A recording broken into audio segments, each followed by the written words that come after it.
தேனி மாவட்ட கலெக்டர் அலுவலகம் அருகே தொடர்ந்து 2 பைக்குகள் திருட்டு. சிசிடிவி காட்சி வெளியாகி பரபரப்பை ஏற்படுத்தியுள்ளது. அப்பா லோடுமேன், நான் ஆட்டோ ஓட்டுநர். மிகவும் கஷ்டப்பட்டு வாங்கிய இருசக்கர வாகனம் இப்படி திருடு போனா என்ன செய்யறது? என்னோட பைக்கை மீட்டு தர வேண்டும்னு வேதனையுடன் கூறிய பைக்கின் உரிமையாளர், காவல்துறை நீங்க எடுத்து உரிய நடவடிக்கை எடுக்க வேண்டும் சொல்லி உங்களுக்கு கேட்டுக்கிறோம்.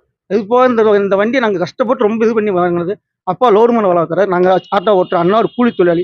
ஒவ்வொரு வண்டியிலும் இப்படி ஒவ்வொரு பொருளும் காணா போய்க்கிருந்தா நாங்களாம் என்ன பண்றது? நீங்களே பாருங்க. தேனி மாவட்ட கலெக்டர் அலுவலகம் அருகே உள்ள கருவேல் நாயக்கன்பட்டியை சேர்ந்தவர் வைர கார்த்திக். இவரு நேற்று முன்தினம் தனது வீட்டின் முன் வழக்கம் போல தன்னோட இருசக்கர வாகனத்தை நிறுத்திவிட்டு போயிருக்காரு. அதுக்கப்புறமா மறுநாள் காலை தனது இருசக்கர வாகனத்தை காணலன்னு பல்வேறு இடங்கள்ல தேடி இருக்காரு.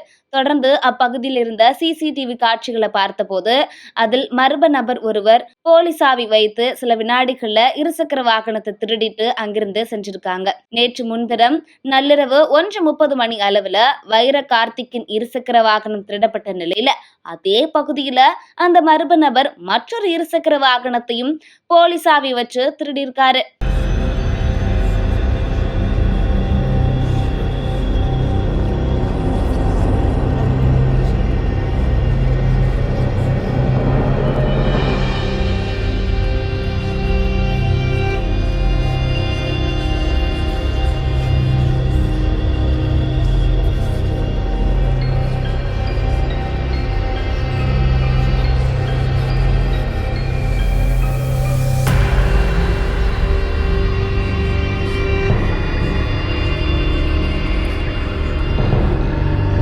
இது குறித்து இருசக்கர வாகனத்தின் உரிமையாளர் வைர கார்த்திக் கூறுகையில், எங்கள் பகுதியில தொடர்ந்து இது போன்ற திருட்டு சம்பவங்கள் அடிக்கடி நடைபெற்று வருவதாகவும், ஆட்டோவோட பேட்டரி, இருசக்கர வாகனங்கள் உள்ளிட்டவை இப்பகுதியில திருடப்பட்டு வருகிறது. என்னோட அப்பா கூலி தொழிலாளி, நான் ஆட்டோ ஓட்டுநர். ரொம்ப கஷ்டப்பட்டு வாங்கி இருசக்கர வாகனத்தை இப்படி திருடிட்டு சென்றா என்ன செய்யறது? போலீசார் உரிய நடவடிக்கை எடுத்து தன்னோட இருசக்கர வாகனத்தை கண்டுபிடித்து தரக்கோரி கோரிக்கையும் வச்சிருக்காரு வைர கார்த்திக்.